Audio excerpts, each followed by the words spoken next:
Zambia, land of refuge and a home of peace. Many you need a place to go where they are free. Disagree and we may argue, but we have never been at war. In spite of all that we have been through, we are still one Zambia, one nation under God. My Zambia, my identity, this is who I am, it's who you are. My Zambia, my identity, this is who I am, it's who you are.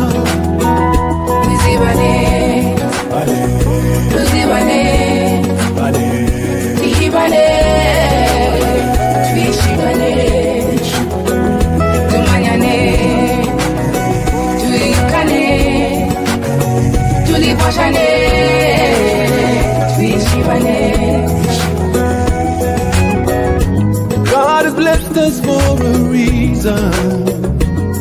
Yeah, all we have is not for show. No, no, we must never take for granted all this peace we know. It's all by the grace of God, yeah. Take a look at other places. Oh, all they know is fighting, war and destruction. In spite of all that we are going through, we are still one Zambia, one nation under God. My Zambia, my identity, this is who I am, it's who you are.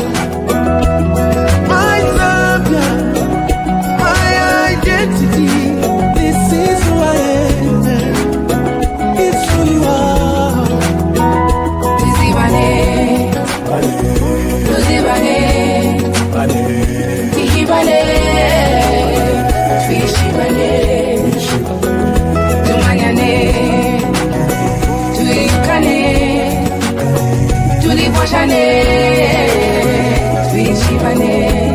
Beacon of light among many nations, we are blessed to be a blessing to all. This is our home, a city of refuge. Let's be proud of who we are and of our land. My Zambia, arise and shine, for your light has come, and the glory of Jehovah is upon you. My Zambia, arise and shine, for your light has come, for the glory of Almighty is upon you. My Zambia, my identity, this is who I am. This is who I am. It's who you are. It's who you are. My Zambia, my identity.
services sectors? Do you need grant funding for your organization? Or do you need help developing programs to help you raise money for your nonprofit organization? At Vibrant Funding, our mission is to connect our nonprofit partners in the education, health, and human services sectors to the financial resources required to achieve their mission. We support nonprofit organizations based in and operating in the United States and Africa. We offer the following services to new and established organizations: program development, donor engagement and retention, grants, research, and writing.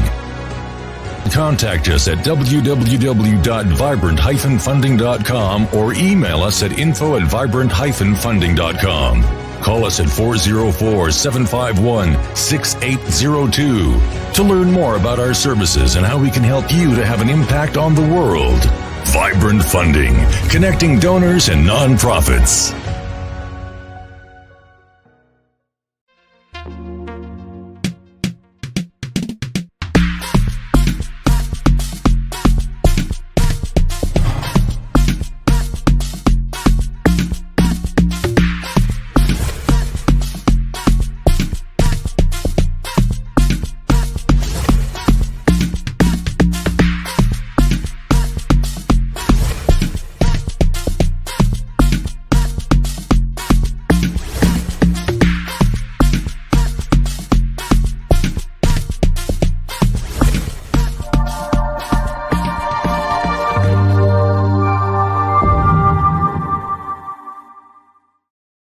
Welcome to the premiere of the INSAKA Talk Show. My name is Nelly Matatila Bartholomew.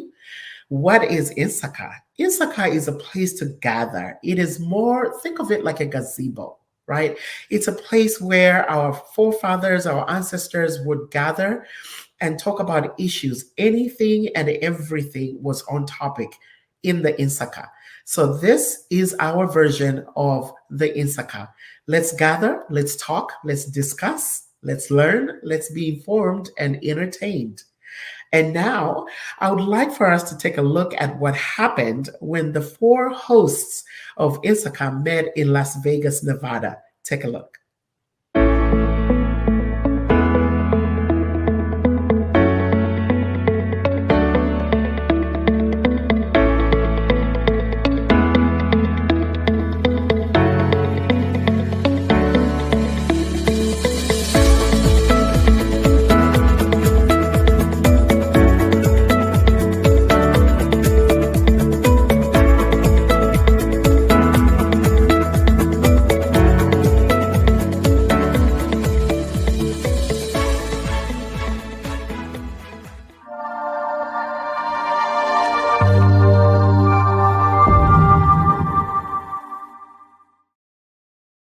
You're welcome. You know, one of the first things I noticed when I walked in here is how flawless your makeup looks. Thank you. I was like, who is this gorgeous human being?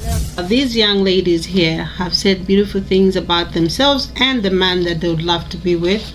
But we want to know, the viewers out there, do you agree that a man has to smell good in order for you to be attracted to them? Mm-hmm. There's some men who don't think they have to put on cologne because it doesn't matter. Is it appropriate for the woman to tell the man that, you know what, you smell funky, can you buy some cologne? You don't have to buy expensive one.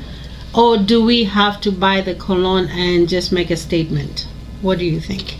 We think before we go any further, what is your ideal man? You asked us that question. I don't But know what the way you land. don't answer. Maybe it's a secret. It can be a secret. Yes, like, woman. No, it's okay. My dear man, I think I'm a family person, so I want somebody, of course, the smelling good is number one. I told you, smelling good leads to good sex. Okay. I said it. I'm going to say it again. It's out there. But I think for me, an ideal man has to be a family man, a God-fearing man. Mm-hmm. You don't have to be like a president of some company, a corporate company. I think just be comfortable with yourself, and let's work together and build us together. If you bring something to the table and tell me this is what I can do, but I just don't know how to go about it. I'll use my own resources and build you, because women, we are the pillar of a house. That's right. They say behind a successful man, There's the successful there woman. is There's a strong woman. Yes, that's very true. So we build and they sow. Yeah. That's what we do. So I think that's an ideal man for me. Smelling good, number one. Good one. That's a good one. That's not even allowed. I'm just saying that's the problem we have in our culture, because we don't have that. When you do that, they sing our wafunya safe. What if we know what I'm ati ngumeko kumatako iko wafunya safe ya misango chacho, things like that. But I watched something, or maybe a friend of mine told me this is working in my marriage. You should try it. Why I'm good start try kuba bali bongozo ka mutu wala one way. Asikwa kuna Victoria's Secret. I'm sure nazema ba pasela ula. Yes. Kwa ya mama kuzamba mnashikwa tuma jotu bashia pasela tuma wafoto. They actually have stores. They have stores for that, I'm sure. So, interestingly, in my household, my husband cooks, but even though he knows how to cook, he's kind of spoiled. He prefers that I cook. Okay. But when it comes to certain special occasions like Christmas, Thanksgiving, we always cook together.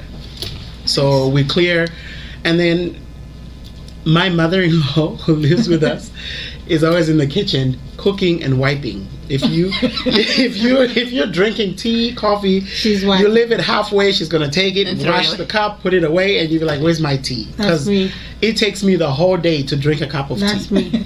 I'm very slow. I'm very, very slow when it comes to drinking tea or coffee. But for some reason, when it comes to alcohol, I don't lose my glass. You don't even work. Is it Talebomba or is a home? No, it's a home dad. You've discussed about it, but when you come from work and then you start intimidating him, then it becomes at a that problem. point, now we should discuss. It's just like us for Banakash to the Kalapanga that we raise kids and whatever. So there's a difference with what she's saying and what she's saying. Right. Is if a husband is a stay-home dad, he's raising the kids. Stay-home dad. You as a woman, you working, vice versa. Women, we stay at home. The men work. So is that acceptable in our culture right now? I don't think in our Zambian culture acceptable. You know what? Yes. Let me say it nicely in Bemba.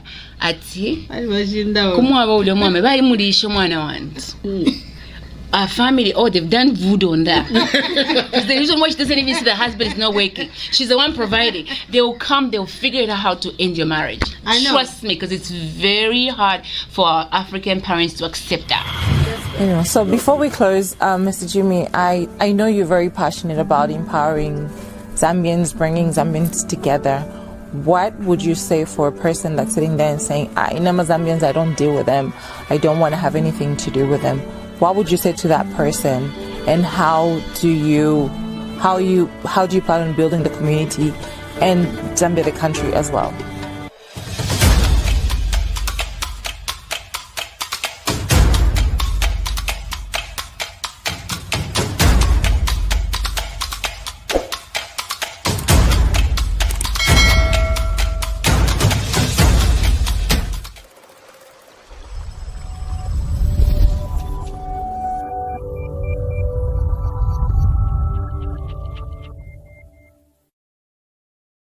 Welcome back to the show. That was exciting, wasn't it?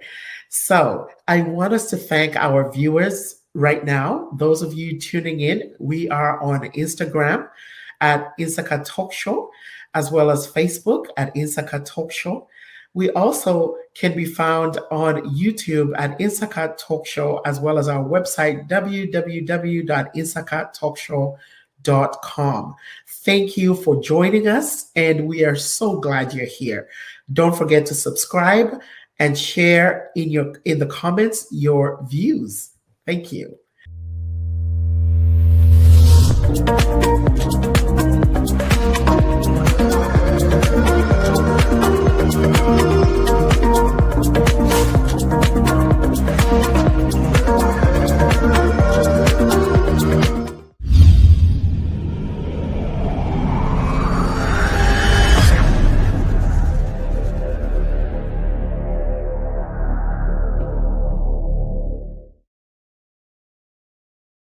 Hello, welcome back to INSAKA Talk Show. Nelly told us what INSAKA is all about and what INSAKA means. We, four Zambian women that live in diaspora, wanted to create this platform for us to discuss, talk about our tradition and culture because we wanted to keep that moving. It's a safe space where no topic is out of topic. As you know what INSAKA means. So we look forward to you guys sending us questions, topics, and things that we can talk about. And our mission is to highlight, inspire, empower, and get the community together. So we're looking forward to hearing from you. Send your questions, send your topics, and things that we can talk about. And thank you so much for tuning in. Please do not forget to subscribe to our YouTube channel and hit the like button at INSAKA Talk Show. Our website is www.INSAKA Talk Show. Our Facebook and Instagram is INSAKA Talk Show. Thank you so much for watching. Please stay tuned. We'll be right back.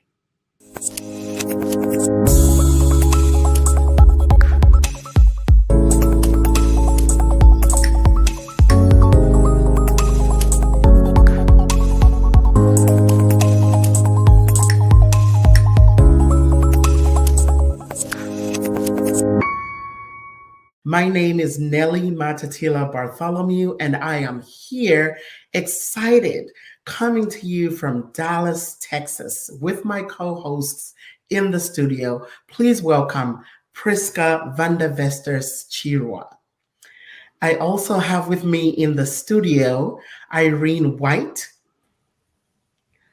And we also have the dynamic all the way from New Jersey, Winnie Musonda. Welcome to the studio, ladies. Hello. Thank you. Hello. Thank you. Hi, ladies. This is a premiere. We're excited? Oh, super excited. I am super excited. It snowed over here in Chicago. So what a wonderful day to do a show because I'm indoors today. Nice. Absolutely. I'm so happy to have us here in the studio. Finally, the long-awaited show is here, ladies and gentlemen. We are ready to start talking. So, Irene, what do we have on the agenda today? Today, we're talking about coping during COVID-19. What do you think about that before we jump into the questions? Priska, what do you think? Well, COVID-19, it was a curse and a blessing to some people. For me, it really messed with our mental health. Mm-hmm. It affected my household because my husband is in healthcare.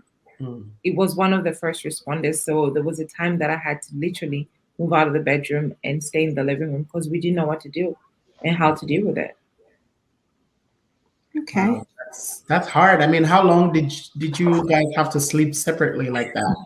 I slept on the couch for at least 3 weeks, and I was like, "In Bafshambo, if I can't, I cannot. We need to figure out what to do and how to deal with." It was just new. We didn't know what to do. Right. Oh yeah. What about you, Winnie? Oh my gosh, I think it was somehow I would say it was a blessing because I stayed home with my babies. Like, we're always running up and down, waking and do other things, and then picking them up from daycare, dropping them to school.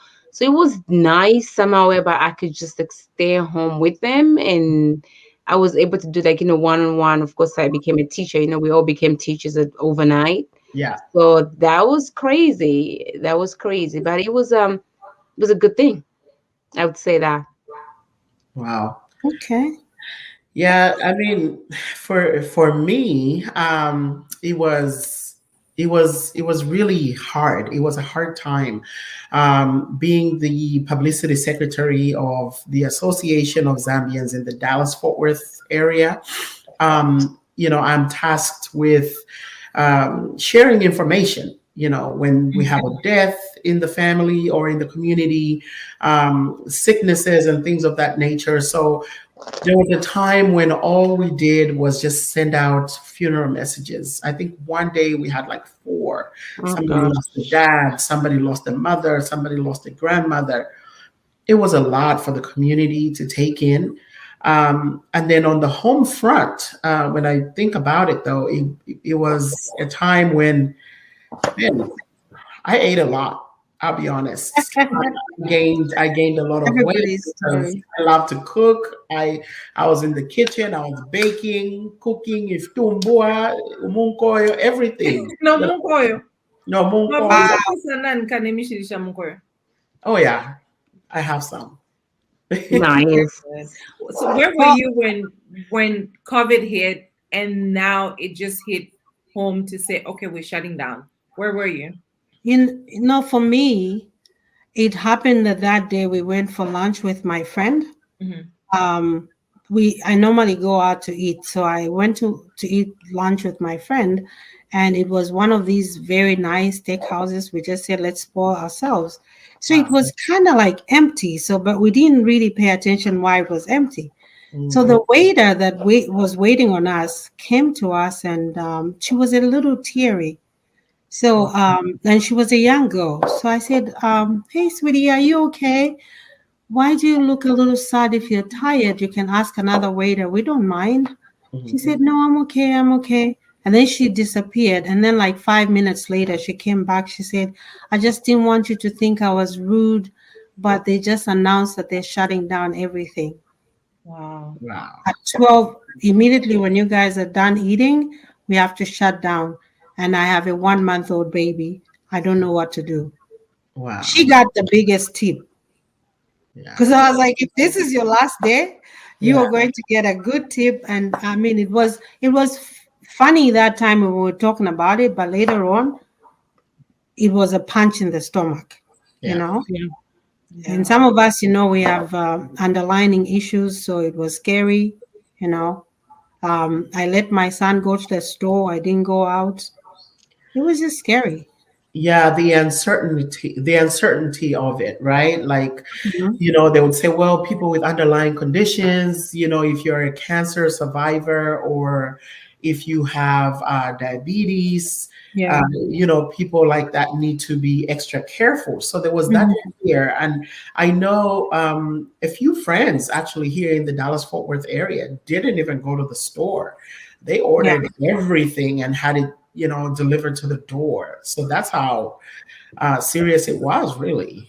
That was scary too, because we didn't know who's Yeah. bringing food. It was a rumor that people were actually spitting In the on food. the food, the people that were delivering I food. know. It Yeah. was So we scary. didn't know what to do. Yeah. Like there was even that, I don't know if it was just paranoia. A lot of people were saying things like even deliveries, you had to wipe them down. I remember my sister, her being in healthcare, she always comes to check up on me. I would spray her down outside my door. I'll literally say, I'll take Lysol and spray her down. And she'd be like, "Anyway, spray down. And I'm sorry, I love you, but you gotta be sprayed." I'll spray her down and take off your shoes. It was crazy, scary at the same time. So I'll tell you a little bit of what happened in my pandemic, something that I really came out of my world. So I think you guys know I do the nonprofit. So instead of sitting home doing nothing, I was making masks and I was like, people would donate. So we used to give masks to older people, like 60 and above, we give them for free. And then if anybody was looking for masks, I was asking for $10, $20, and then we provided that money towards the nonprofit that I have, Williamson Dole Foundation. So like that was a blessing. So either Yeah. way, whatever that we did with the pandemic, it was tough, but we had to find means. Like it was very, let me say, it was like we didn't know what to do. It's like when you have a child, you don't know what to expect. And Yeah. then eventually, as days went on, we had to figure it out what to do. And that's the thing I know about it. Like we all came out great after pandemic. Whether you suffered or whether you had a loss in the family, we came out great. In everything that we're doing now, it's like I'm gonna go for it. I'm gonna do it because if I can do it in pandemic, I can do it now. So I guess this was somehow it was tough, but we all made it. Okay. It was a Yeah. lesson I have a learned. question for each one of you.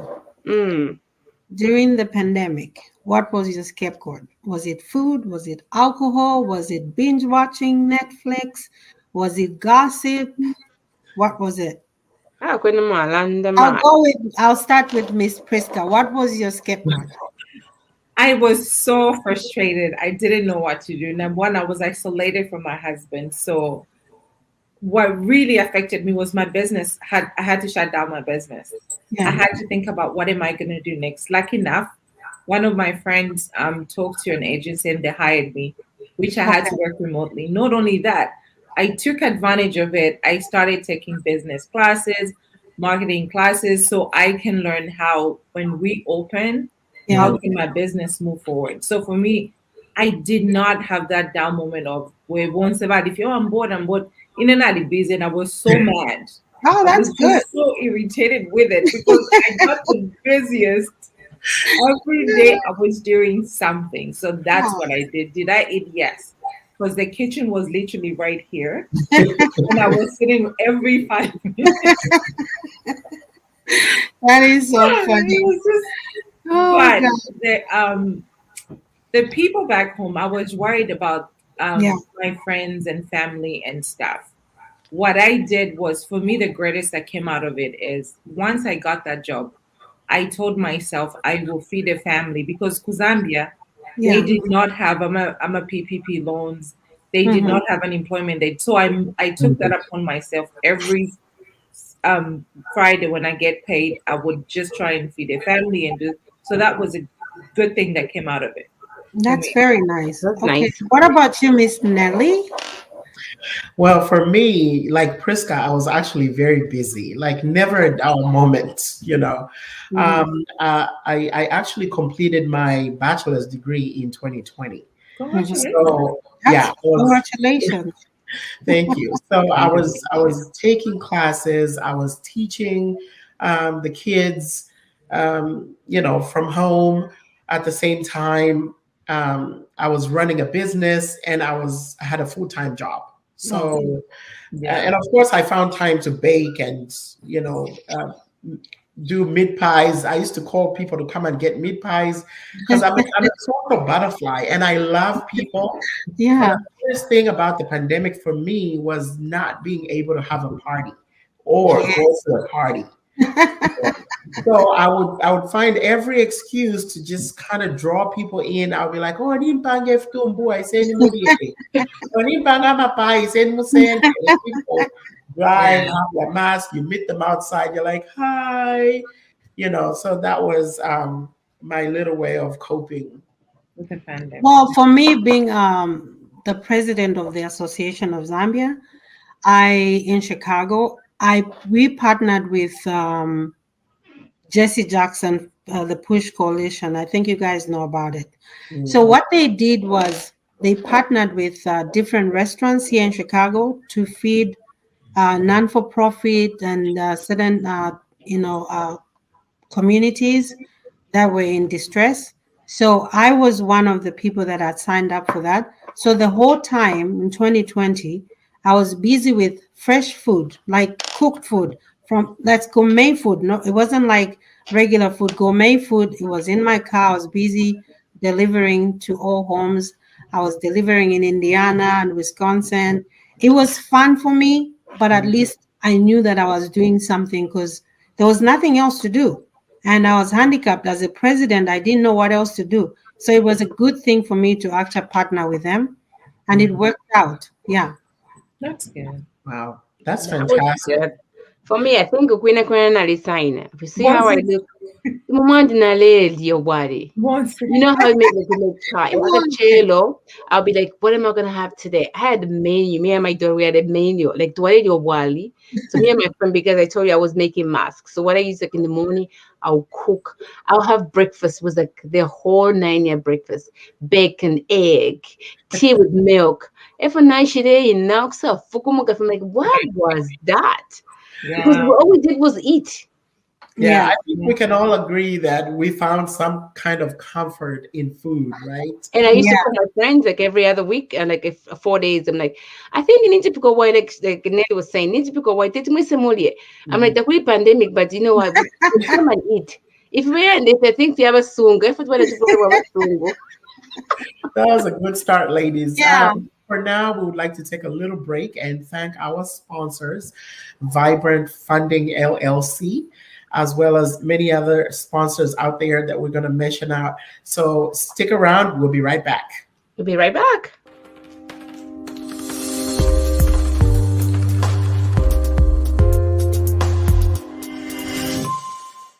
All right, welcome back. And once again, we would like to thank our sponsors, Vibrant Funding LLC, for your support.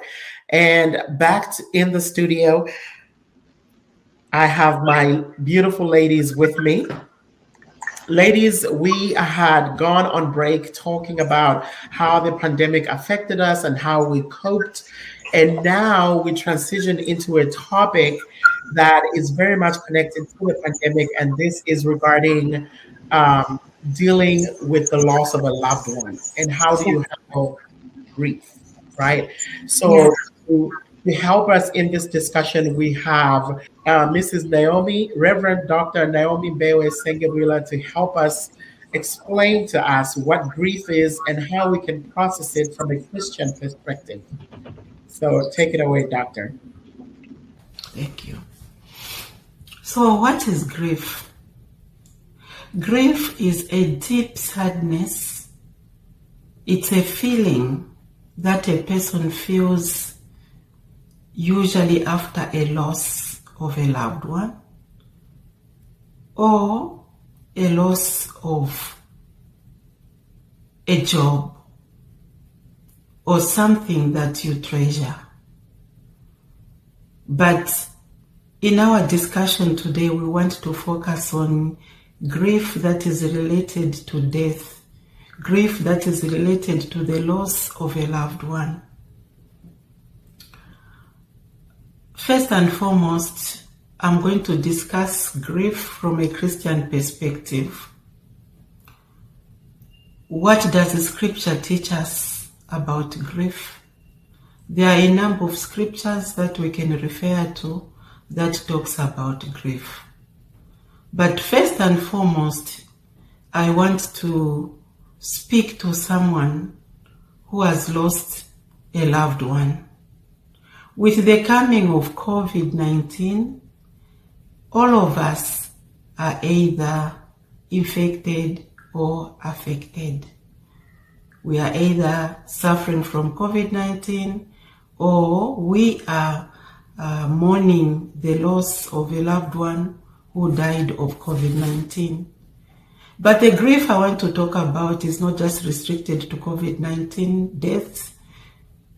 Death is death. So I just want to talk about the grief that comes from losing someone you love deeply. The depth of your grieving is equivalent to the depth of the love that you have for that somebody who has died. The deeper the love, the deeper the grief. Now, how do you handle that grief when you have just lost someone? I want to say that the first thing that you do is to give yourself permission. When we read in Luke chapter 11, the shortest verse in the Bible, it says Jesus wept. When Jesus heard about the death of Lazarus, he wept. And the depth of Jesus' weeping is equivalent to the depth of the love that Jesus had for Lazarus. Why did Jesus weep when he knew that he was going to resurrect Lazarus? This is a big lesson to us, that we should give ourselves permission to weep. We should give ourselves permission to mourn, and we should give ourselves permission to grieve. But it is the process of grieving that we want to talk about. This topic is a very wide topic that cannot be covered in this very short clip. I just want to encourage everyone that is grieving in the community to get in touch with me. My number is 682-251-9403. I would encourage you to send a message on WhatsApp and make an appointment, and we can talk one-on-one. I've talked about giving yourself permission. And the second thing is you have to find a support system, a support group. As the Zambians in diaspora, we support each other. When someone within our community dies, we are there to support the family that has lost someone. But we want to talk about the grief that a family or a person feels when all is over, after the burial and everyone is gone and you are just now alone. And if it's your husband, you go in the bedroom, in the bed you are sleeping alone, is not there. If it is a child whom you expect to come at a certain time and that child is not on the dining table with you, the child that you are supposed to take to school, you no longer can talk. You know, there are a lot of things that brings grief. And people mourn and the people grieve differently. There is no universal description on how a person should grieve. Every person grieves differently. Therefore, there is no uniform way of describing how a person should grieve. However, a person who is a Christian can draw comfort from Scripture. There are a lot of scriptures that brings comfort. For example, Psalm 34 verse 18, and it reads, "The Lord is near to the brokenhearted and saves the crushed in spirit." This scripture is just encouraging us that the Lord is near. So if you are a Christian, it is time for you to draw on your faith. What is your theology? What do you understand about death? Do you believe that when a person dies, that is the end? Or do you believe that when a person dies, there is hope after life? Do you believe that when a person dies, they go to heaven or they perish? What do you believe about death? What and how you believe about death will determine your grief. Usually as Christians, we mourn, yet we draw comfort in knowing that our loved one has gone to be with the Lord. Yet we find comfort in knowing that one day we shall see them again.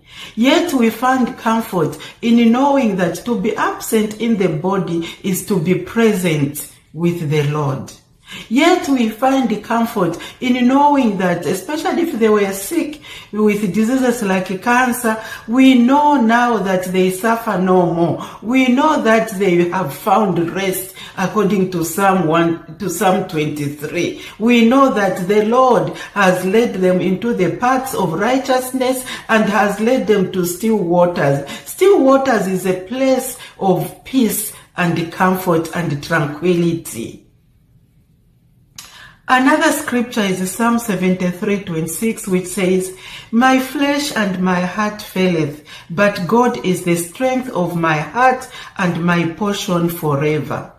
So when you are grieving, it is time to read your Bible. Make use of your Bible. Read scripture, find the scriptures that will bring comfort to your soul. The promises of God about death. What are those promises? You need to find comfort in the Word of God. You also need to find comfort in the support system. You need to have one or two friends that you can give permission to call on you anytime to check on you, and you can also call them anytime when you are feeling down. You can call them and just tell them that you needed someone to talk to.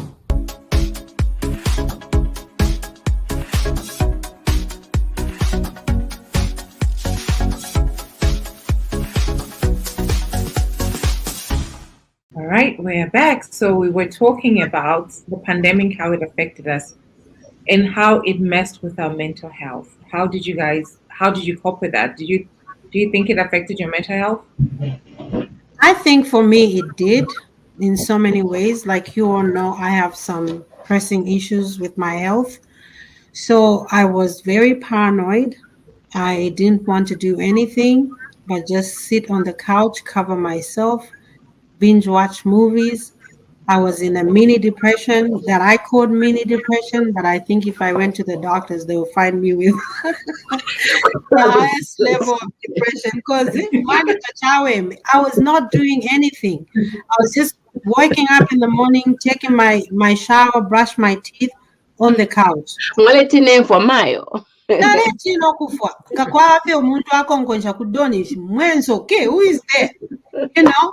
But I was in a very bad depression that I realized that if I don't get out of that funk, I was going to go downhill and be on medication. So what I did was I started writing.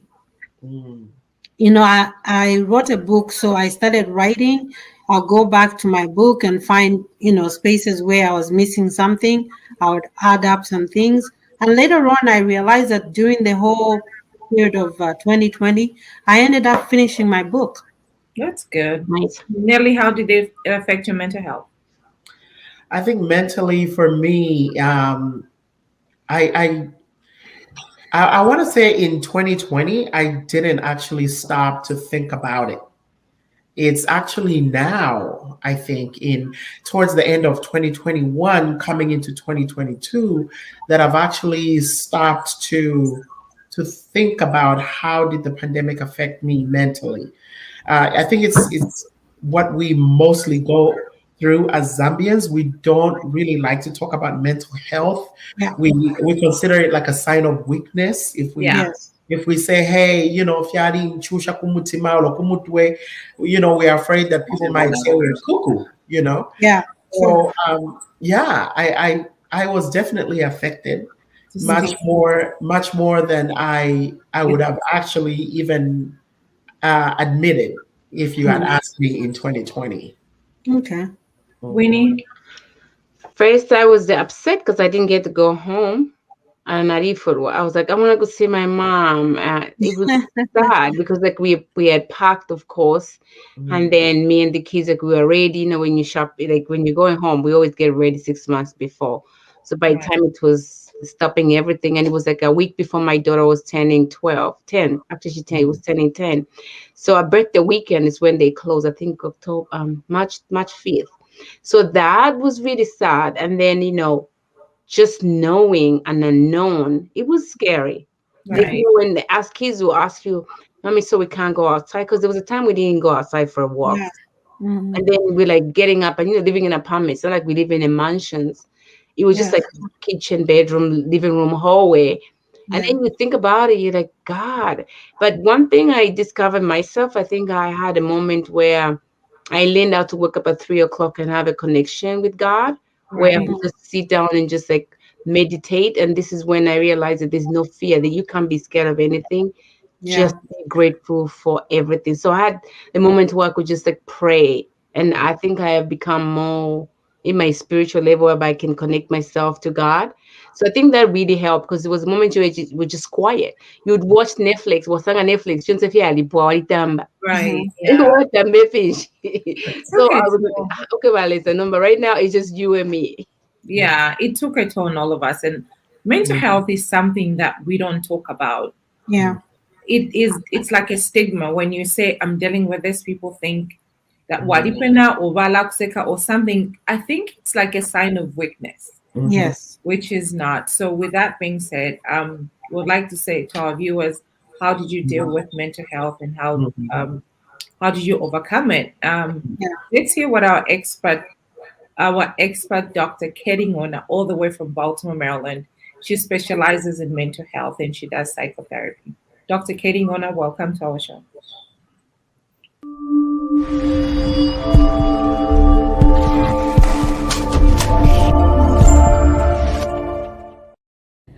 Hello, my name is Dr. Katie Ngona. I'm a psychiatrist based in Glen Bend, Maryland. I'm here to discuss a little bit about mental health and its importance. Having the COVID pandemic around, a lot of our community members are experiencing a lot of issues concerning mental health. What is mental health? Mental health is a state of wellness. Every person needs a sound mind to function normally. But because of the stressors from the COVID-19 pandemic, a lot of us have experienced job losses. We have lost our loved ones. We are homeless. But because of that, we are failing to come out in the open to discuss any other mental health issues that may be going around. We at Kena, we are here to listen and be able to help you in any way we can. Because we know when you have a better mind or a sound mind or health mind, you will be able to function normally.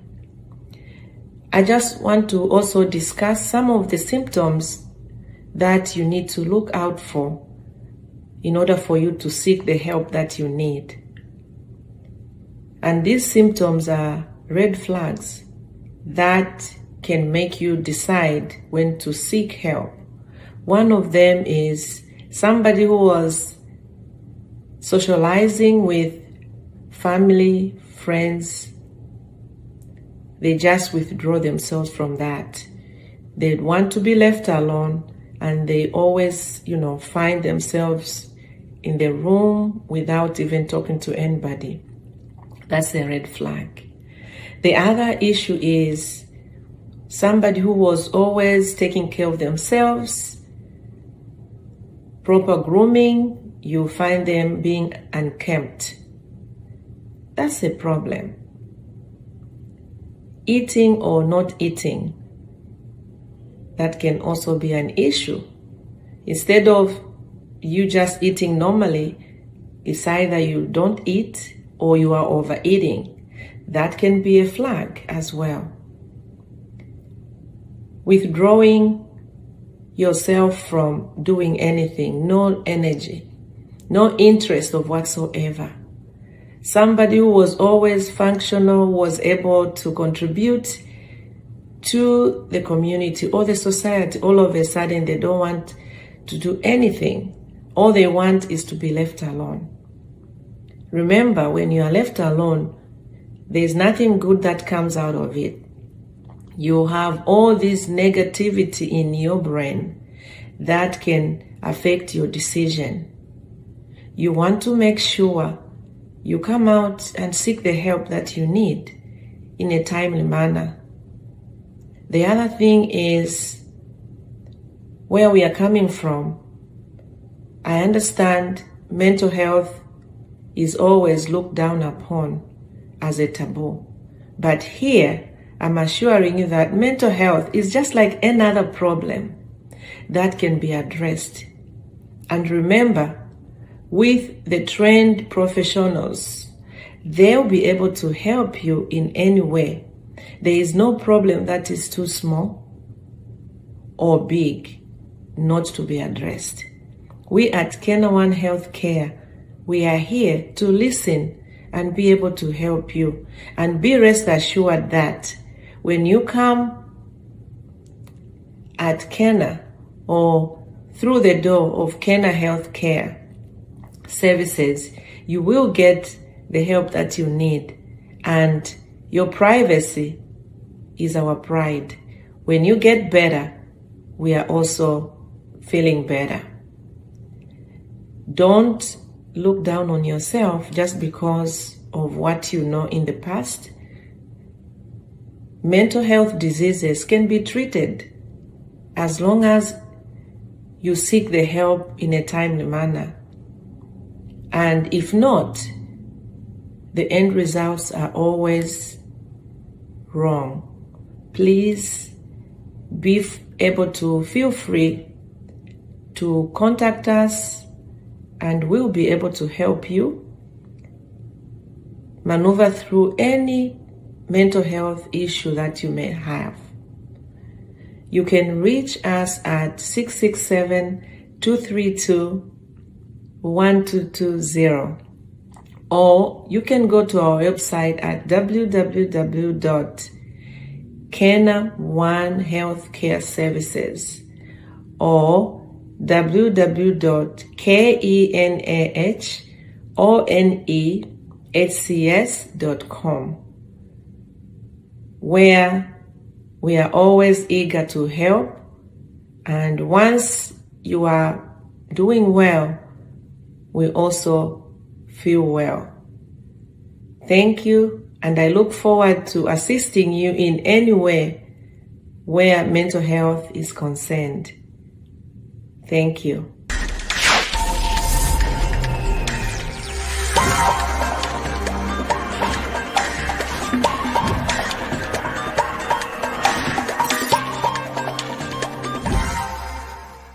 Welcome back. We were talking about mental health, how it affected us during the pandemic and how we are dealing with it. Let's welcome back my co-host, Nelly. Hello. Winnie. And Irene. Hello. Ladies, welcome back. I know we're talking about mental health, which is a subject that's very sensitive. So the pandemic is there, mental health, how are we dealing with post-pandemic?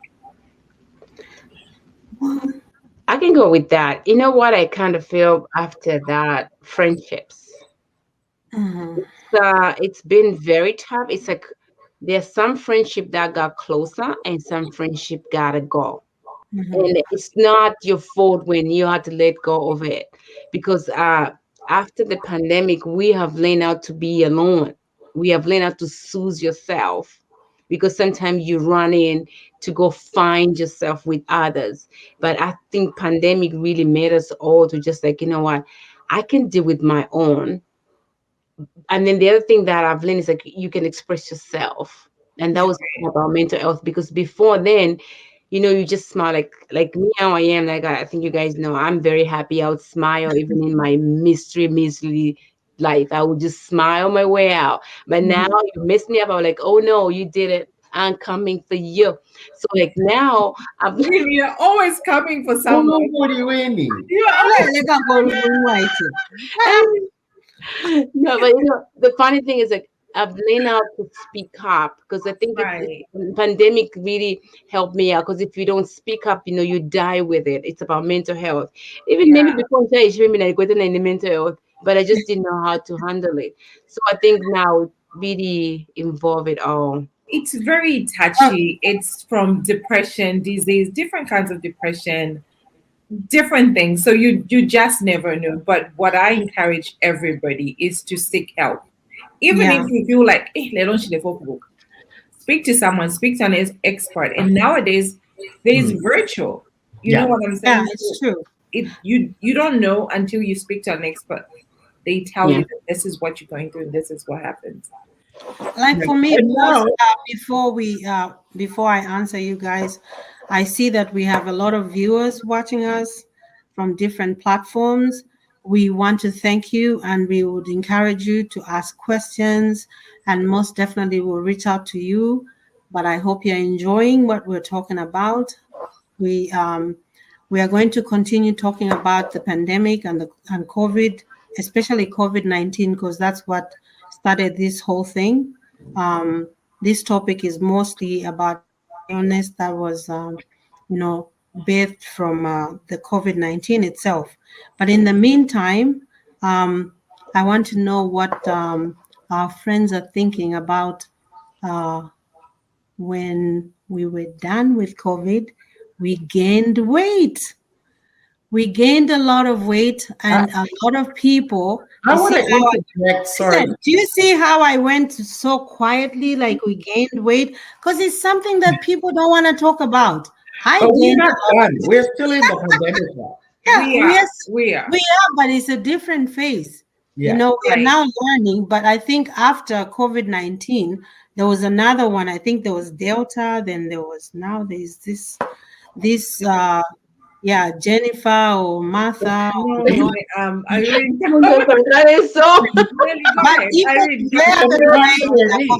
interject. Go ahead. What are you talking about?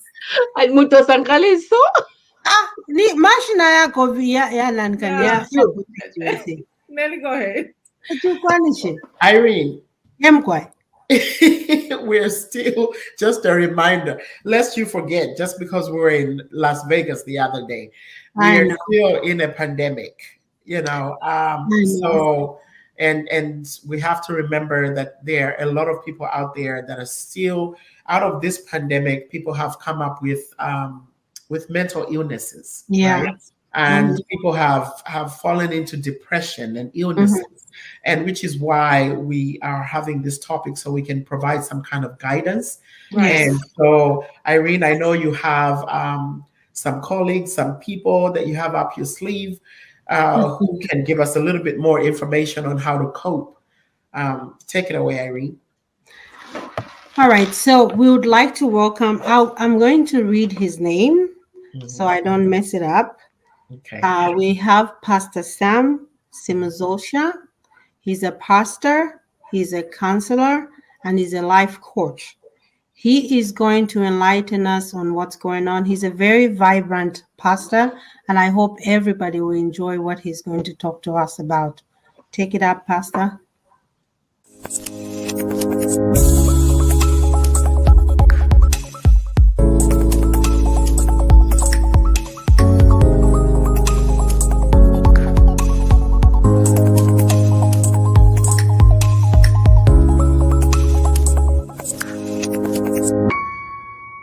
My name is Pastor Sam Simizosha. I'm originally from Zambia and came to the United States. Went straight to West Virginia. And so besides being a Zambian, I'm a qualified hillbilly. I lived in West Virginia for many, many years. And, you know, coming at that time when I didn't know, my family never knew anybody, we had to struggle to settle down. And my experience through that time was mind-boggling. It created a little bit of tension, a little bit of health struggle that reminds me of what we're going through today. We're going through the pandemic today. It takes me back to what I had to go through with my family during that time, that since we didn't have any support, it was very, very difficult. And that's what made me start looking at my own congregation, an all-white congregation. I started looking at them and also what they were talking and expressing about me. I realized that it was bordering on mental health. We started throwing a lot of challenges at each other, but at the end of it all, the church that was supposed to be loving and forgiving stopped being so. We are all angry and everything, and you know, people were having headaches. You know, my church members were just falling ill. Anyhow, until one time, you know, through God's grace, I discovered that there was something that needed to be done, and that was forgiveness. So when I preached that sermon on forgiveness, it just changed everything. Our mental health improved. So what I'm saying is that as we go through this pandemic, I have come to find out that most of us are angry, more especially us when the diaspora coming from Africa, we are angry. And because we're angry, that has affected our mental health. And because of that, we don't talk to each other nicely, husband, wife, children, husband, children. It's become like we are all under pressure, and it's become very difficult for us to be able to express ourselves. And it's through this that, again, I discovered that the only thing that can happen is, number one, to forgive myself and to understand that I'm going through this, I'm not alone. And so me getting angry, me going through, or, just getting angry with everybody will not help.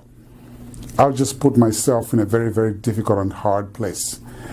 But forgiving myself, I found that I can forgive others. The second most important thing that I came to realize was that when I don't forgive myself, when I don't forgive others, I forgot about my dreams. I started focusing about who they were and the things that they did to me. I discovered that, going back to my dreams actually was what was very, very important, that really helped me thrive even during the pandemic. And so I started a program of helping other people. Instead of focusing on what the pandemic was doing, we started focusing on the dreams that we have. What are the dreams that we had when we came to the United States?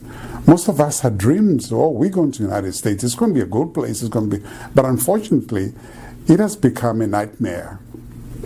People are working 3, 4, 5 jobs, if I don't stretch much, but is that what we wanted when we came here? That's not what we wanted at all. And so through the 2 programs that I developed along with my coach, one is called Project Help, the other one is called Project Hope. And I'll be able to talk about this and share more with you as we go to get to know each other during this time. My whole purpose in life is to help people live positively. Is to help people live positively. And the only way you can live positively is by going back to your dreams. What were the dreams that you had when you were a child? Have you fulfilled those dreams? If not, then there's a blockage somewhere that you may not realize that is causing you to do other things. But if you can go back, if you can get in touch with your dreams, then you're going to discover that, it was one of the dreams that you had to come to the United States.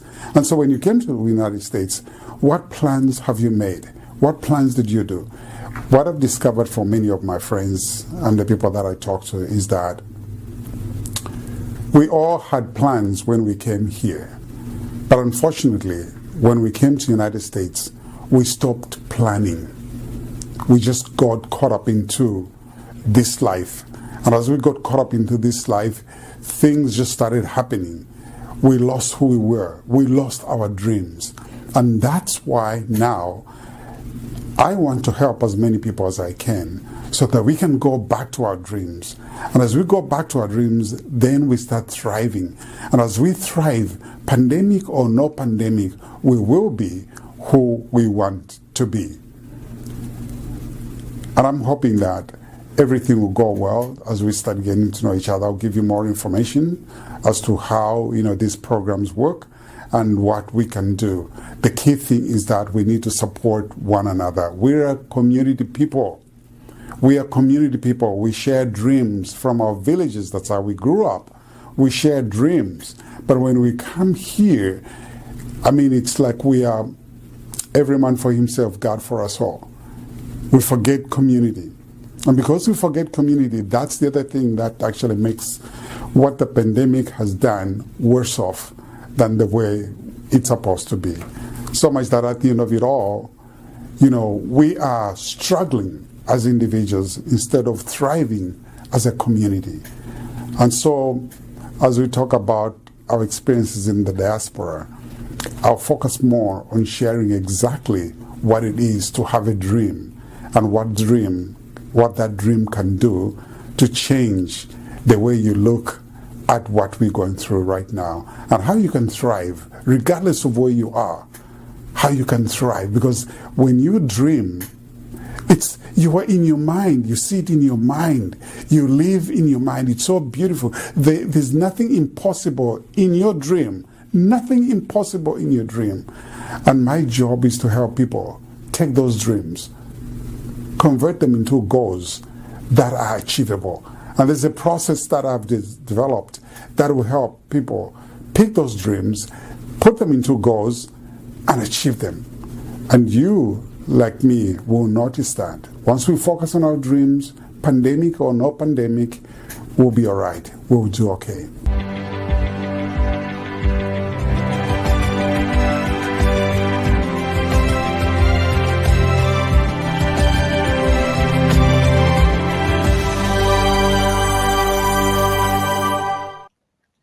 Thank you. We're back again. This is Irene White again. I would want to say thank you so much for listening to all our viewers on all our platform. I'd like to welcome my co-host, Miss Nelly. Hello. Miss Priska. Hello. And our vibrant Miss Winnie. Mkwai. So before we went on the break, we were talking about COVID and mental health. So I wanted to ask you guys, we are all mothers. So we know that COVID affected our children's schools. All of them, all the schools went virtual. So how did it affect you in the household? Because a lot of children are not, like online wired. So they wanted to be on one-on-one. We didn't have that. So how did it affect you? Maybe I'll start with Winnie. For me, I would say, like I said, it's a blessing. It was a curse. For my daughter, she was in a public school. And then I applied for this charter school for since she was maybe 3 years old. And then the week of pandemic, the week that they closed school, they had called me if she can go to charter school. And imagine she's been in that school for public school since she was a baby until in the fifth grade. So when they called me, and I knew it was going to be tough for my daughter, but I said, I'm going to take up that. So it was a challenge for her going to different curriculum. And then just a new teacher. She was a new student. So it helped her out that I was home. So I was able to help her out. But it turned out to be, she's one of a straight A student, of which is I know she was, but being in a different school, a charter school, she's just pushing up her A's, and I'm just happy. And for my son, he was happy just doing his drawing, and that's that. But I would not say it. For school-wise, my kids really did well.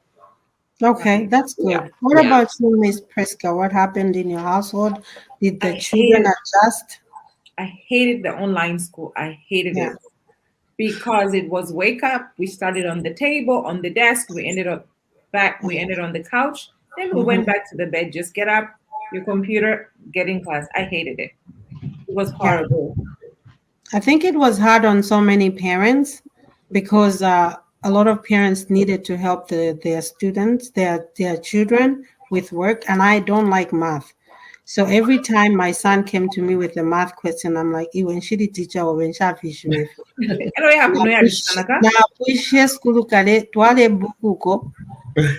Teacher online. So it was hard for a lot of people, and I totally understand. What about you, Miss Nelly? What did you think about it? Yeah, for me, I have two school going children at the time from 2020 to 2021. So I'm not going to mention their names, but one of my children did not do his work or their work. One of them did not do their work. Okay. They just kind of played video games all day, and I was getting emails about this assignment not getting done, that assignment. And then the other child did everything. They were excelling. They had straight A's and all. So it was really, really tough to have these conversations. Like, what are you doing? Nobody says you can't play video games, but you can't play video games all day, which is, I think, one of the topics that we need to explore on INSAKA, the problem of video game addiction. Yeah. It's a real thing with our children. Yeah, absolutely. You are so right about that. So what other discussions do you want us to table so that our viewers can get help in terms of mental health? I think we've had so many deaths in our communities here in the diaspora. We've had suicide issues. We've had so many kids go on a binge of doing illegal drugs and alcohol. So a lot of them were as young as 14. And I think most households are not talking about their children, what they're going through, because it's embarrassing. Our culture, the way it is, we don't want to take our dirty laundry outside. But we know that so many homes were struggling. So what other things can we do to help our viewers understand that you are not alone? We are all in this together. I think Winnie can has a guest that can help us probably answer some of those questions, right, Winnie? Yes. So I do have one of our friends to a show. Her name is Monica Mutonga. She's on the mental health and she's a counselor. She'll be able to take us there and see what they've been going through with mental health and suicide. And then Monica Mutonga, please welcome and take it up from here.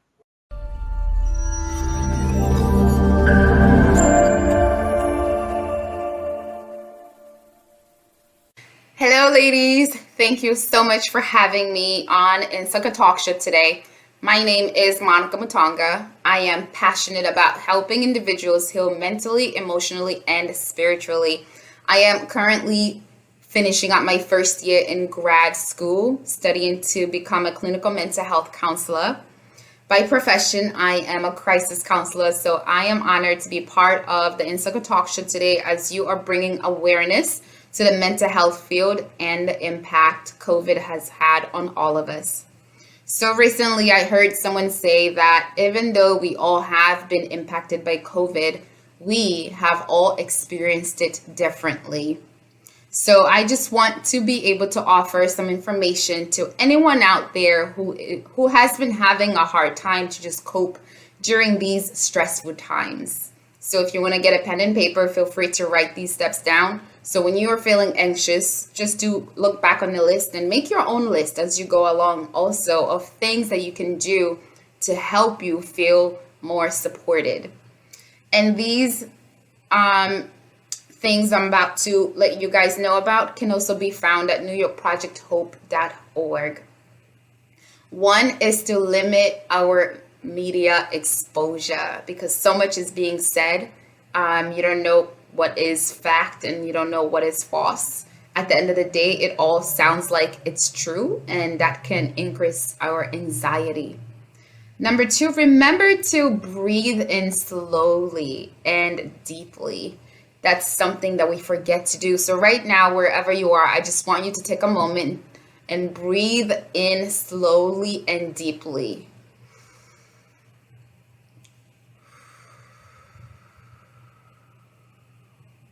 Now try to do that at least 5 to 10 times every single day. Just give yourself that moment, either in the morning when you wake up or towards the end of the night before going to bed.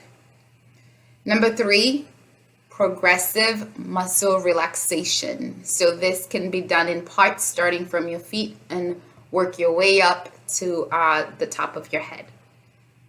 Number 4, mindfulness activities. So this can be anything from meditation. For me, I love to do prayer, so I can meditate on my prayers. That tends to help me quite a lot. And so additionally, remember that self-care is not selfish. It's actually smart. You cannot pour out from an empty cup, right? We have all heard that saying. But also remember when you're flying, when in an emergency, you're instructed to put on your own oxygen mask first before you're able to put it on someone else. So remember that you have to find what works for you. So again, I want to give you some more tools that you can use as you practice your self-care. Number 1, start by taking care of your emotional health. There are so many resources that you can be able to find online that will be able to offer you those to help you get the help that you need to help with your emotional health. Number 2, take care of your body. So if you have not been to see your doctor in a while, maybe it's time to go get a physical checkup. Number 3, allow yourself to just sit and unwind. And sometimes maybe you just have a lot going on, but maybe you didn't do anything at all day, but you just need to sit down and feel like you need to unwind some more. Do whatever you need to do to get to feel rejuvenated again. Number 4, pace yourself. Number 5, connect with others. Human beings were created for connections. But I always say, if those connections are adding on more stress onto your life, please know when to walk away. Connections need to be mutually beneficial. Number 6, set healthy boundaries. Number 7, nurture a positive view of yourself. Number 8, accept changes as part of life. And remember, there has been many changes that have taken place. Henceforth, COVID, right? But that's not something we can control. What we can control is taking the steps to continue to keep safe, not only for ourselves, but for our families and friends. So remember that living in a state of gratitude can actually transform your daily life. And one way to be able to remind yourself to be grateful is maybe by doing a journaling exercise every so often. Write down 3 things that you're grateful for and write down why. I am grateful that I woke up today. I get to breathe. I am grateful I have a home to sleep in because it's winter. Lastly, I want to speak to those who feel like life is not worth living anymore. During the pandemic, suicide rates have been at an all-time high. And if you or someone you know is suffering with feelings of suicide, please know that you are not alone. You are not alone because there are people on the other side of the line who are readily available to assist you. You can always call the Suicide Prevention Lifeline at 1-800-273-TALK, TALK, 8255. You can also text by connecting. You can text the word connect, to 74174.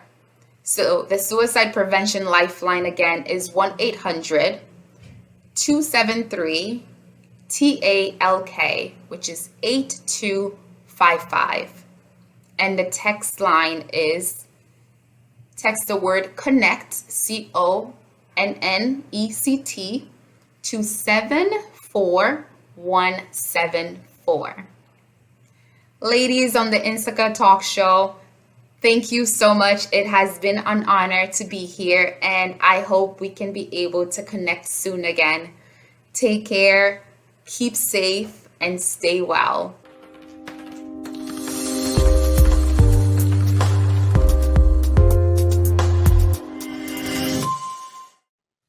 Welcome back to the show. And before we went on break, we were talking about mental health and dealing with the pandemic. And right before we continue, I just want to give a shout out to our beloved sponsors, Vibrant Funding LLC. Thank you for your sponsorship and support. And now, before I bring my co-hosts back into the studio, I just want to talk about this prolific woman. Her name is Sylvia Litana Robertson.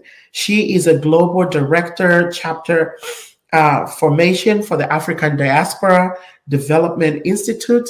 She is a magnificent woman, but she is most importantly on this day coming on the show as Vana Chimbosa, here to put a spin on how to cope in the pandemic as a married couple. So I want to welcome back, first of all, my co-hosts, Priska. Hi, thank you. And Irene. Hello. Guys, are you excited for this topic coming up here? I know that we see what's been happening on social media. For example, I believe one of the platforms from Zambia posted that over 20,000 couples divorced during the pandemic. That is a huge number. Yes. So not only are people suffering from depression because of this pandemic, people have gone to substance abuse, suffering from mental issues, but we also have had broken marriages because of the pandemic. So I am interested to hear from Evana Chimbusa perspective, how do you survive or preserve your marriage? For instance, Priska, you had to sleep in separate quarters with your husband because, you know, at the time you didn't know this would turn out, right? I was not catching that COVID, sorry. Yeah, so I'm just curious to know, like, what tips can we give to people who are I think we can put a hold on that before our guest comes. How do you cope as a single person in a pandemic, right? You want to date, but you're scared. Like, how do you start seeing someone new and there's a whole pandemic out there? So, you know, dating online, I know a lot of people, it's not a traditional way of dating, but it has been very, you know, a lot of people condemn online dating, but of late, I you know, you don't? Priska, do you condemn it? No, I'm okay. I'm all for dating online. What about you? I'm 100% for online dating. I gotta know you, talk to you, speak to you. Why not? Cool, that's good. Yeah. So a lot of people that are single, you know, single women, I think what they did was, at least I know, I did it. I started online dating, but not dating as in having a relationship. It was more so looking for people to just chat with. And it helped because when you're on Zoom with them, you clean up yourself a little, wafala koka wigi kambi, wabika red lipstick, so that if they're telling you, oh my God, you're so beautiful, it just was making you feel, yeah. Number one. Yeah, so it helped a lot for us who are single because we had a lot of friends. I met so many people during COVID, and guess what? We're still friends until today because we didn't derail from the conversation of being friends to lovers. So we stayed friends until today, and I appreciate that for that. That's a great point, you know, and we should explore that a little bit more because I know. also, My question. We're going to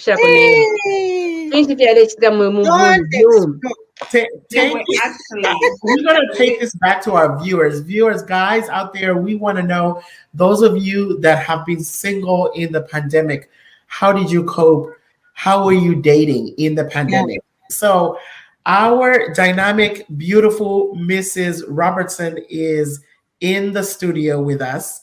Guys, I'm going to leave most of, you know, only she can articulate properly what her credentials are. This woman wears a lot of hats, but like I stated before, she is a Banachimbusa, the custodian of Intambi, traditional marriage rights, as we call them in the Zambian custom. So please welcome to the studio, Mrs. Sylvia Litana Robertson. Hello, Auntie Sylvia, and welcome to INSAKA. We are so excited to have you on the show. Hey, ladies, it's good to see you all. Happy New Year. This is 2022, right? Yeah, good to see you too. Thank you for coming. Absolutely. Thank you for coming. Thank you. My pleasure. What can I help you ladies with today? What we're talking about? Everything. No problem. No, Auntie Sylvia, don't get us started that way. You know, you are a beautiful lady. In Lamba, we say "Fuego we me koti in Dalama." So I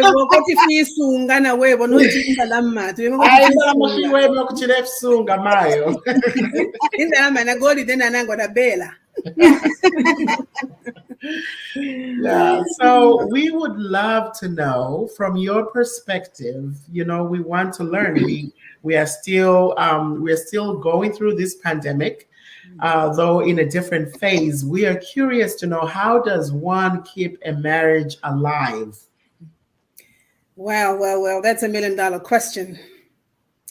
You know, first of all, the first thing I ask couples is, how is your communication between husband and wife? Yes. Most of you women, I'm going to say women, Zambians in particular, You talk at your husbands, not with your husbands. There's a difference then.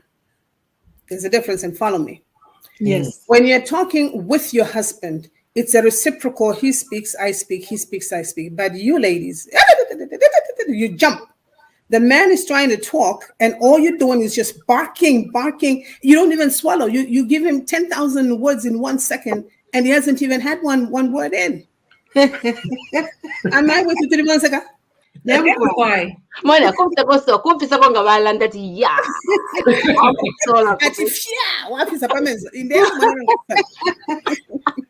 So the first thing that a marriage actually should stand on is 3 things. One is respect. If you don't respect your husband, how do you expect him to respect you? Right. When you respect your husband, starting from your house, from your bedroom where you two share a pillow, when you go on the outside, it shouldn't change. But yet, when you young ladies come out there, you see how your other counterparts from Ifialo Fimbifi, you want to change and be a wannabe. You don't know how she is managing her husband or her marriage with the way she treats him, which to you appeals and says, well, I don't do that to him, so let me start also abusing. Yes. Right. A man only treats you back the way you treat him. I have a friend who was asking me the other day and says, how come all my friends, their husbands buy them cars, their husbands do this, their husband do that, but for me, I buy everything for myself. I said, when was the last time you served your husband a plate of food? Oh, he gets his own food from the kitchen. I said, 1. How many times have you washed your husband's clothes in 1 month? Oh, he does his own laundry. Okay, 2. How many times have you held your husband and whispered to your husband, I love you? Well, that one, well, okay. Now, you're with me, right? Yes. You're with me. Yeah. When you don't respect that man, how do you expect him to reciprocate to you? Absolutely. You're right. They say what's good for the goose is what? Goose for the gander. Absolutely. So that's number 1. Number 2 is communication. I gave you a scenario already on how you ladies speak to your husbands. I've seen that with my own eyes. You understand? And some of your mothers, when you're getting married and we do the Banachimbusa thing for your kitchen parties and all that stuff, that's the biggest issue that mothers bring to me. She's very disrespectful. She doesn't let anybody talk. It's all about her and everything, then nobody else gets a chance to say anything. So now, if you are talking alone, how does your husband know your needs or your wants? Because you're not giving him a chance to listen or to talk. Are we together? Yes. Ubukakashi, wala ichupa chombe. Mlengufa. Kani udimula vidi sheri onseni wo choncho la pakani wabal metewali kula vida po. Ukabonfuali so ke bati fok fa wal me manjini fisa. Chat to be there or something. Never could deep beach, but nganiwe Roland if you wake up.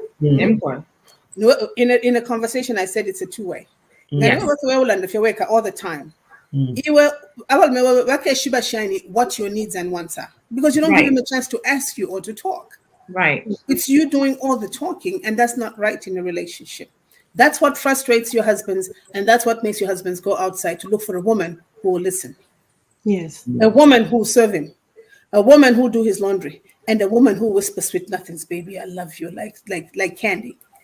It doesn't cost you anything to tell your husband you love him. Yes. Right. But yet you don't. You take those men for granted. And that's not Whitney has a question. Whitney. Auntie, right? What you're saying is right. But what if you're doing everything, but it still goes out there? What do? You ask questions. You ask him, baby, when we got married, this is how because I know it transitions from the time you were married. It's like a 5-phase, actually. Your marriage was like in 5 phases. You understand? The first phase is what I call getting to know him. Yeah. All right. Because if you don't know you, okay, we can start with you getting to know me first. But if I know me, then the next phase is for me getting to know my husband, right? So when you talk to your husband, normally when the marriage is fresh, you have a lot of time to talk and discuss about whatever you want to talk about. You literally sit there and you gawk at him. You're in awe and in amazement of him, and you're listening very attentively. Then 2 years pass. You stop listening. Now you're assuming this is what I should do. This is what you're not asking questions anymore. Number 3, you were serving him food. You were washing his clothes. You were doing everything you had to. Now you're slacking. Oh, baby, can you go and do laundry for me, please? Oh, baby, can you go to the fish market? It's always nice to say, let's go together. Let's do this together. When you keep sending them like that again, they feel belittled. You know our culture, how men are treated back home. Yeah. You understand? Our men back home are spoiled, rotten, lazy. Because in the house, and I'm saying lazy, only talking about your home, not as lazy as in the outside. Outside, yeah. But in your house, when they know I have a wife. One man told me one time and said, once we marry, right, 80% of our brain goes mute. Doesn't work. I'm serious. He says 80% of a man's brain goes mute. Because now we know, you ask him where are the keys. He says, oh, I don't know. But you're seeing the keys right in front of him. Because he's so used to you doing everything for him. Now realize from the beginning you've been treating him like that, as like a baby, like a 5-year-old, because we do everything for them, don't we? Then suddenly 3-4 years later, you don't do the things that he was accustomed to. You may think you are, but you diminish because 1, you become a mother, you have children. 2, either you're a student or you're a student and a working class or whatever else you're doing in number 3. Then number 4, remember you have your own community, your friends that you have to meet with and talk with and, just camaraderie, so to speak. Yes. So the negligence starts coming in. He starts feeling that it's like you're pulling away slowly, from your norms of what he's used to. My wife does this, my wife does it. In your mind, you still feel, I'm doing the same thing. Yeah. The best way to approach this is to ask him questions. Babe, I noticed yesterday you came at, let's say he comes at 5 every day. Then suddenly, when I number 9, go midnight, 2 a.m., 3 a.m., sometimes they don't even come home. Not to come with him with anger. You give him a good meal, treat him like nothing is. It's very hard to do, but I'm telling you, this works for a lot of people. It has worked for a lot of people that I've advised it, even though you have to swallow your pride, you are angry, you want to just cut his nose off and stuff. Welcome him home like nothing happened. Now, when you do that, you know what happens to the man? No. You make him shake in his boots because now he's wondering, why isn't she getting mad at me? What does she have in store for me? So he's on his guard. Every minute, anything you do, even when you give him something to drink, right? You'll be examining the water. What's in the water? Then you come out with your nice lingerie, you're looking sweet, you're looking cute, and you went about your business like nothing is wrong. Now he's wondering, wait a minute, I didn't spend the night here yesterday. Did she also go out? Because, she's not acting the way I expected her to act. You see so you're putting your man on edge. Yeah. I swear you see how much fidgeting he does or looking around, everything around him now becomes like it's hot. That's called putting him on notice. You understand? Right. If you can hold it for the first night, don't even ask him anything. Go to bed like nothing happened. It's not easy to do. And do not separate your beds, for crying out loud. Okay. Never leave your matrimonial bed. Let me tell you that. Here's a scenario for you. You are mad, right? He's come home, he's mad. Remember, he came from Susie, whatever the girlfriend's name is over there. We'll call her Susie for now. So kuda Susie, na mabapela message yakapela makufi. Na badio tusa shuto ushipika weno munko yebabikapo. Na jikani dabasoskira. I was a message places you never touch your husband with yourself.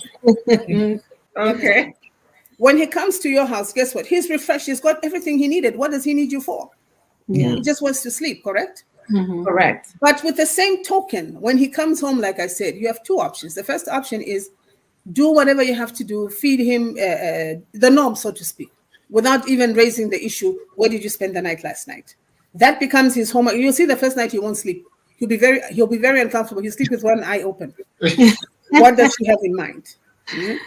So if you can stand to go to bed without asking him, you can sleep on the same bed. If you don't want him to touch you, just move to your side and he moves. But do not leave that room. That's number 1. Number 2, when you leave that room, you are empowering. You're giving so much power to that man over you. So much power. He knows to say she can't do without me. Mm. You understand? And that is dangerous, very, very dangerous. If you do that, you're empowering this man so badly to where he feels like he's your lord, like he's above you. He is above you, yes, as a husband. But what I'm saying is he feels like he's a supernatural being. Right. Because you've demonstrated to say, I can't live without you, or I can't do without you. Technically, we can't, but in another way, we can. We can. So when you lay next to your husband, talk to him nicely. If you want to ask the question, then you ask him right there and then, because now you fed him, he's taken his bath, he's had everything he has to eat, right? And he's just laying there in the bed. Ask him, I waited for you until 2 a.m. last night. What happened? Oh, wow. Sometimes he'll answer, sometimes he will not. If he doesn't answer, you ask him, what are you missing from me that you have to go outside? Just point blank. Yeah. Whether you have evidence or not to say he slept with another woman, but just ask that question. Right. Yeah. Okay. A lot of times, if he slept out with another woman, he'll tell you. Many times they do that because they get that supernatural feeling of arrogance. Uh-huh. See what I'm saying? See what I'm saying? So now that is your chance now to jump in and say, okay, what is it that I'm not doing or she's giving you or doing for you that I don't do? A lot of times they'll be blank. They won't answer you because there's nothing. They just want to be stupid. They just want to be foolish. Maybe you made one little mistake. Maybe the man likes what you call T-bone steak. You go and buy ram steak. But that's because Susie is always giving him T-bone steak when he wants T-bone steak. Just that small mistake you made. Oh, wow. Men are like kids sometimes. Men are like kids sometimes. They're like 5-year-old kids. You understand? So, yes. I have a question. So, during the pandemic, did you encounter people going through divorces, breakups, depression in the marriage? And because I say so, because I think there was this myth of in the normal world, the woman went to work, the man went to work, only made like a few hours to eat and go to bed and did the same thing over and over. But now they were stuck in their home together. And that's when the husband sees the woman that she has a big stomach. Did you just say big stomach? Yeah, I'm just saying it's the truth. That's when they saw these things about their wives, and then they start feeling like some kind of way, and then they start quarreling. Did you encounter that, and how did you go about it? Yes, there's a lot of them actually globally. It's just not only Zambians. There's a lot of people from all over the world that call me. I just came from Ghana and Nigeria, and believe it or not, I was taken to a church. You know how you could just go visiting, and I was taken to a church, and one of the ladies that invited me to the church knew of my background and what I did. So she somehow organized women after the church service. A lot of women who were on the verge of, like you said, leaving their husbands or their husbands leaving them. Yeah. So, but let me first come back before I go to that. Remember I said there's 5 phases in your marriage, right? It's knowing you, me, Sylvia, then knowing my husband. Yeah. Then knowing us. Knowing our household and knowing our children. Yes. You understand? Now, if you get to the knowing me and you're comfortable to say, I know me, I'm comfortable with Sylvia, I know my likes, my deeds, my wants, and I'll tell my husband, this is what I don't like, this is what I like. And my husband should have that glossary with him all the time. Likewise, you should also ask your husband what he likes, what he doesn't like, and things like that. That's to make you like best friends, comrades, so to speak. Because you know that if I do this, Sylvia will be upset. Or if I do that, she won't be happy with me and things like that. So if you people did not take that time to know yourselves in the first 5 years of your marriage, now you're in 20 years of your marriage. 20 years, that's 15 years in between, correct? You still don't know each other. Yeah. The correct word you said is, we're coming to work. I mean, we're going to work together, right? Or maybe one's going out, one stays home, and then we change. If you're a nurse, maybe you work at night, your husband works 9 to 5, and then when you come home at 6, he's leaving and he's with the kids and things like that because of this babysitting issue where it's so expensive. And of course, with the pandemic as well, you don't want to take your kids to a babysitter, and no babysitters are taking babies. So you find that when the husband comes home, he's tired. You are leaving, you've missed him. He was at work, but you want a little bit of attention or a little bit of affection. Sometimes they're very brush with you because they're tired. I'll see you tomorrow or something. Just if you're going to stay with someone, you see what I'm saying? He's very insensitive to your feelings because he always that fuck of you more. Don't touch. Woman. Yeah. The best thing to do, this is what I advise some of them. There was about 7 couples that were on the verge of breaking up actually. Right now, I think six of them are good. I'm still struggling with one because the girl is very adamant. My husband is all about himself. It's all this, it's all that. And he's saying she's all about herself. But anyway, that's a story for another day. So this is what I advise my people. I told them, take a piece of paper. Piece of paper and a writing pad, right? On this side, write all the good things about your husband. All right? On the other side, write all the bad stuff that you don't like or that he's done or that he's doing or you think he's about to do. All right? Tell your husband to do the same. You do the same. Then cross, how you call it? 22 hours. And he takes yours, what you've written down. So as you're going down, read them aloud. Read them aloud. You start off with the bad ones first. Never the good ones. You start with the bad ones first. So as you're going down with the bad ones, you're crossing, you're also telling him, okay, I don't like the way you leave your underwear on the floor all the time. You have to enunciate them and tell him, even though he's reading them.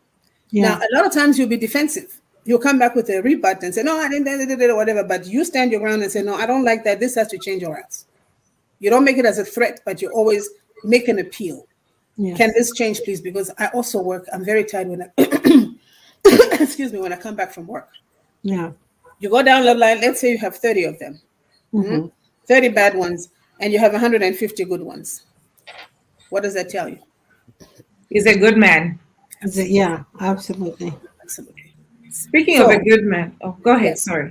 So when you're talking to him about the bad stuff, you don't speak with that ichifukushi. As a matter of fact, so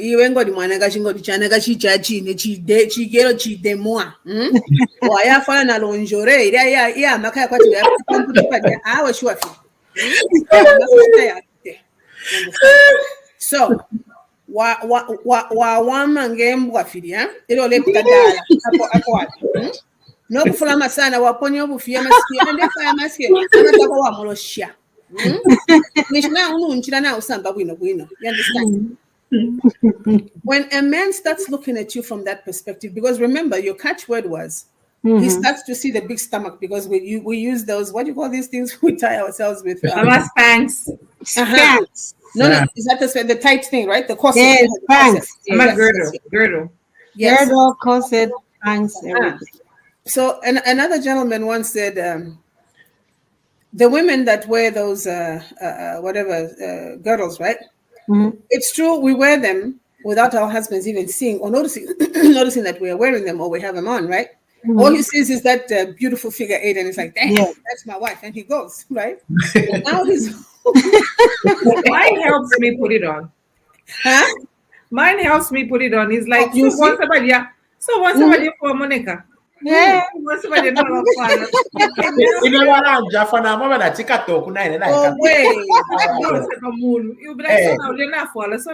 So mine helps me put it on. That's very good. So you see what that tells me. You have done number 1 and number 2 for yourselves. You know you know him. He knows you, you know him. So that makes it very easy for you. Even when you have issues, Munganda, it's not very difficult to talk about them. Because you're already at that level of being so used to him being a part of me every time, even underwear, I feel let me help you. He helps you over the bra or whatever, undergarment that, you have. So it all depends on you, the lady. You are the lead in your house. Men think that they're the bosses in their house. They're not. It's you women who are the bosses in your own home. Who decides what color curtains? Who decides what color curtains in the house? Is it not you? Who decides what color floor mat you're going to put? Is it not you? Who decides what color comforters are going to be in the house? The pots in the kitchen and everything. Who decides? Is it him or you? That's true. But auntie, that's true for Malande. Okay, for example, during the pandemic, about the married people, I think you guys are leading. But for the single women who've been married before, what advice would you give them for them to start dating? That's a very difficult one because I sometimes do matchmaking. I have what I call little black. Too much. Still gonna need the matchmaking. Iwe nga yako. Ndadipitisha nomba chipange ya Afrika. Nga waishina kanya kwefe ya Afrika. Irene, why are you saying Gayapo show? You keep on saying I'm a single mother. I'm a single mother. You're a single mother every day. Quit pushing if you never know. Put it into existence. I'm a single mom. Tony folk who boy way. I'm a single mom. I'm a single mom. I'm a single mom.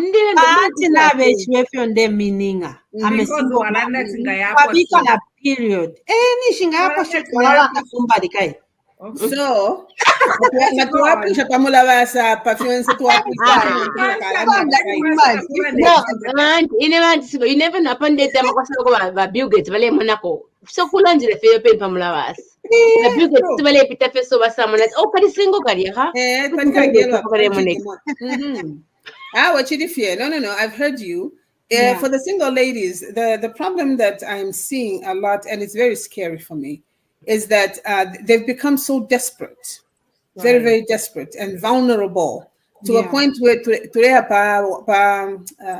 social media.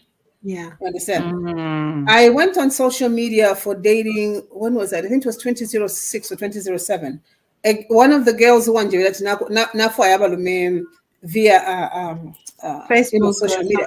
Yeah, by then in any shit, I didn't even know what to put it on if you're online. Now she have one-on-one. You see what I'm saying? So when I did go there, I did use a fictitious name and I put a picture of somebody else in it. I just wanted to see how the whole thing works. And it's very scary that the men that are there, I mean, they're these fake.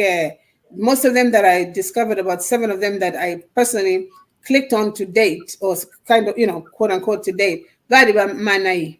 Yes. Profile. Then what I did is I always demanded a video call, one-on-one call. Yeah. And then stupidly enough, they'll show up on the video call as black as ever. You understand? So my advice is word of referral.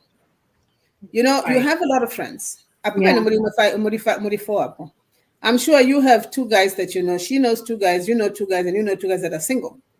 You understand? It doesn't hurt to say, oh, Priska, Sylvia, Paddy single. Oh, you just bring them home. Well, you just bring them home. So when you do that matching with them, it's not like you've set them up. Yeah. It becomes a natural thing where if they like each other, it will click. If they don't, of course, they go apart. I have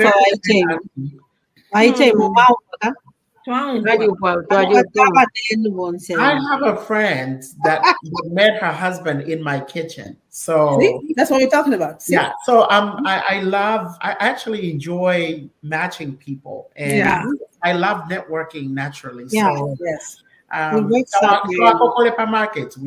worry. No.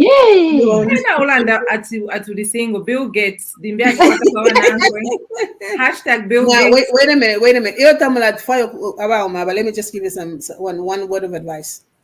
Most of you women, if I ask you right now, what do you look for in a man? Oh, he's got to be tall, he's got to be handsome, he's got to have a car, he's got to have a house, he's got to have a big retirement plan. He's got to be 401k. He's got to be question to you is, what are you bringing to the table? It's true. It's true. Like for me, like I would say, like for me, if I'm looking for a man, right? Like I just need a God-fearing man. That's the most important, because I have children, right? But what I'm gonna bring to the table, I make sure I did my homework myself before I get into another one. Wonderful. That's how it should be. Because it's very unfair. I'm a grade 7. And then I'm asking for a man who's a PhD. He better have a 7-bedroom mansion. He better have a Porsche and a Mercedes-Benz for me. And he has to have a condo on the water in whatever. How? Yeah. What do you have to bring to the table? Is your table ready? Is you are asking for a man? Is your table set? Is your table ready? And it's something that knocks on your door today.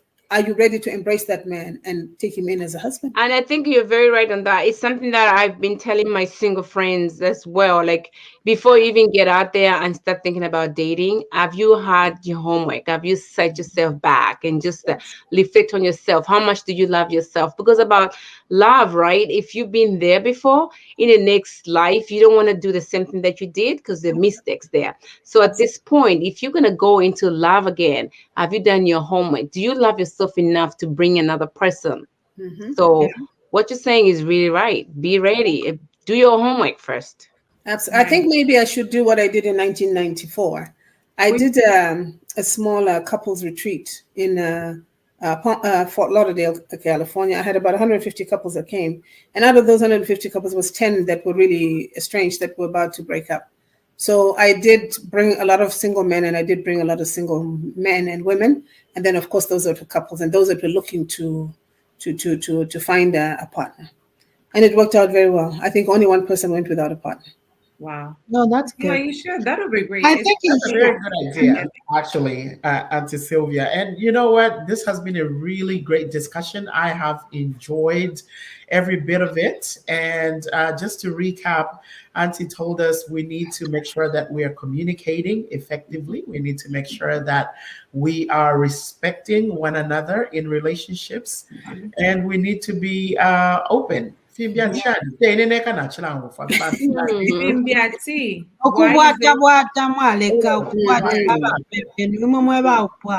was talking to you too. But now she never auntie if she to water what number lumendo badaba landalanda na we never auntie. But want motion if bakashana and gaba lumendo badiaba ikerete.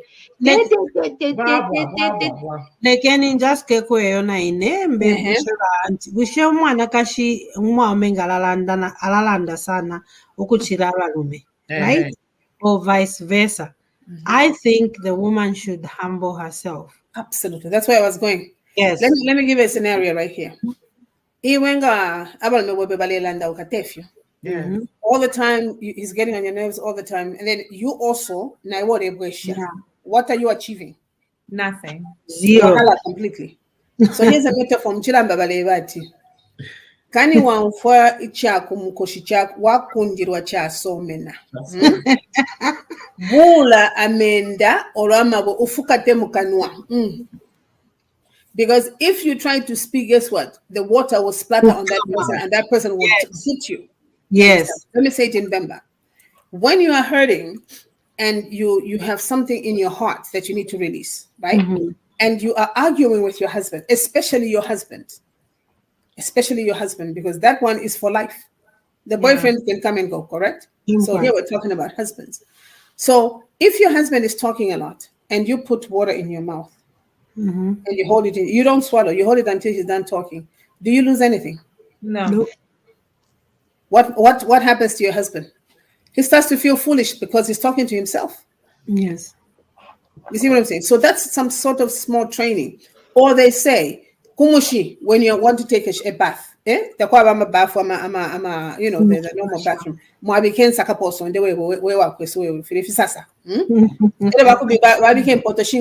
With 2 boiling pots of hot water. They pour them with the showmaker. Can you take a shower in that boiling water? No. What do you need to do?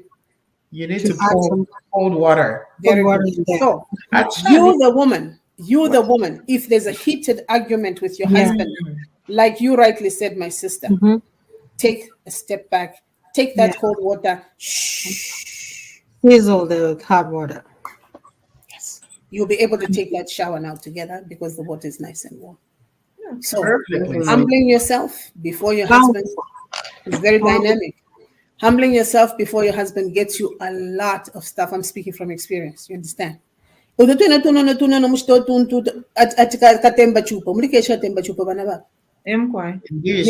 that? It's the little things that you do, like okay, TV.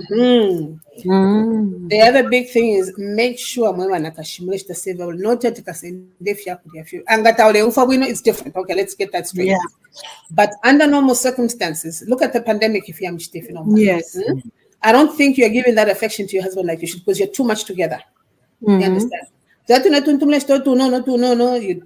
serve his food kitchen. It's a very good thing for him. It still makes him feel important. But what does he need you for? Sugar mommy ready. You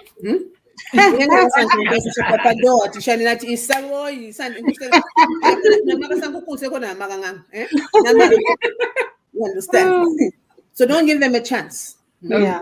Do not do the little or the best that you can do in the house, and ask questions. Don't always assume. Right. When everything is sweet and good now, baby, but first he will stop and listen because he knows what he wants from you afterwards. Yeah. You see what I'm saying? Yeah. So and if you go single, okay. Going forward.